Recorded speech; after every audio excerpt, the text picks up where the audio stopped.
Salam Indonesia, salam Nusantara dari Sabang sampai Merauke, dari Miangas sampai Pulau Rote. 5 menit bersama dengan firman, saya menyajikan sarapan pagi kita. Kiranya Tuhan Yesus memberkati untuk kita dalam perjalanan hidup ini, sehingga tetap kuat rohani kita di dalam Tuhan. Mari kita berdoa. Tuhan Yesus, berkati firman-Mu, kami mau hidup dalam roh-Mu, tidak dalam daging. Dalam nama Yesus kami bersyukur dalam doa. Haleluya. Amin. Puji nama Tuhan. Tema firman Allah adalah dua jenis orang Kristen yang saya ambil dalam Roma 8 ayat 5 dan 6. Sebab mereka yang hidup menurut daging memikirkan hal-hal dari daging, mereka yang hidup menurut roh memikirkan hal-hal dari roh.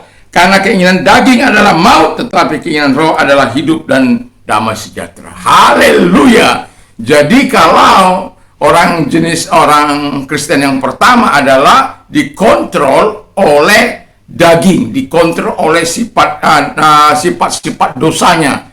Kita tahu bahwa Hawa itu jatuh dalam dosa ketika dia melihat, lalu menarik hatinya, lalu dipetik buah itu, lalu dimakan, diberikan juga kepada suaminya. Demikian kalau dosa itu, kalau kita melakukan dosa, orang lain kita mau libatkan melakukan dosa. Jangan seperti itu. Ya, jadi yang kedua, keinginan mata. Tadi keinginan mata, keinginan daging. Ya, ini yang iri, benci, dengki. Kalau orang dikontrol oleh dagingnya, yang dilakukan orang baik, orang melakukan yang baik dibenci, orang melakukan ibadah diusir, diganggu.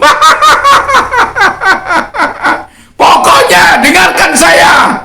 Pokoknya kamu harus keluar. Pokoknya. Bukannya mencari win-win solution, baik itu orang-orang di tengah-tengah masyarakat, tokoh-tokoh agama, kadangkala aparat juga, kadangkala polisi juga, karena saya sudah menikmatinya. Tetapi kita sebagai orang percaya, saya katakan bahwa untuk beribadah itu perlu tempat. Jadi disediakan aja, diakomodasi saja. Kami tempat, saya tidak akan pernah mempermasalahkannya. Karena di bawah kolong ini kalau orang beribadah itu perlu tempat. Nah, tempatnya itu di mana saja sebagai orang percaya tidak menjadi halangan. Ya. Lalu keangkuhan hidup. Jadi ada orang-orang angkuh, yaitu orang-orang dikendalikan oleh daging. Yang kedua dikatakan dikontrol oleh Roh Kudus. Orang Kristen yang dikontrol oleh Roh Kudus, dia akan melakukan apa yang menyenangi hati Tuhan. Dia akan mengikuti arahan perintah firman Allah. Dia akan menyenangkan hati Tuhan dengan cara-cara melakukan apa yang baik, yang berkenan, menolong orang misalnya, membantu orang misalnya, transfer knowledge misalnya, atau membagikan ilmu pengetahuan dengan gratis misalnya, memberi air gratis misalnya, dan lain sebagainya. Hal-hal yang bisa kita lakukan karena kita dibawa kontrol daripada Roh Kudus. Kita membaca firman Allah dan membacanya dengan seksama, lalu kita menggarisbawahi apa yang diminta Tuhan mau pada pagi ini. Kita membaca firman Allah, arahan-arahannya itu kita lakukan, dan kita berdoa karena kita butuh Tuhan, dan lain sebagainya. Orang-orang yang dikontrol oleh Tuhan itu akan belajar taat terhadap Tuhan. Jadi, sebagaimana pantun saya akan berkata, burung-burung liar sedang berkicau, mereka berkicau di dahan-dahan. Kalau hidupmu lagi kacau, serahkan dirimu sepenuhnya kepada Tuhan. Haleluya. Jadi, kalau lagi kacau hidup ini, jangan datang kepada dunia, datang pada Tuhan.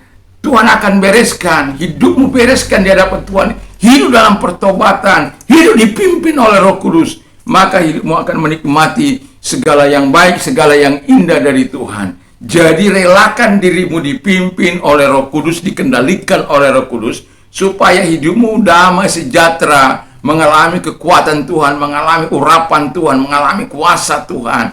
Dan sebagai pantun terakhir saya adalah, para nelayan menangkap ikan di laut dalam. Kalau mau mengalami damai Tuhan, miliki hubungan intim dengan Tuhan secara mendalam. Haleluya! Jadi kalau kita mau menikmati persekutuan yang indah, pergaulan yang indah, intim dengan Tuhan, wow, lakukan secara mendalam, atau artinya secara dengan keindahan hati, dengan ketaatan, dengan kekudusan hati, supaya kita menikmati segala hal yang baik dari Tuhan. Jadi biarlah kita memilih untuk menjadi orang Kristen yang kedua, yaitu dikendalikan oleh Roh Kudus. Mari kita berdoa. Terima kasih Bapa di surga, kami mau hidup terus berkenan di hadapan Allah dengan melakukan kehendak-Mu. Dalam nama Tuhan Yesus Kristus, kami mau dikendalikan oleh Tuhan. Kami berdoa, haleluya, amin. Selamat pagi, selamat beraktivitas tentunya bersama dengan Tuhan. Tuhan Yesus memberkati.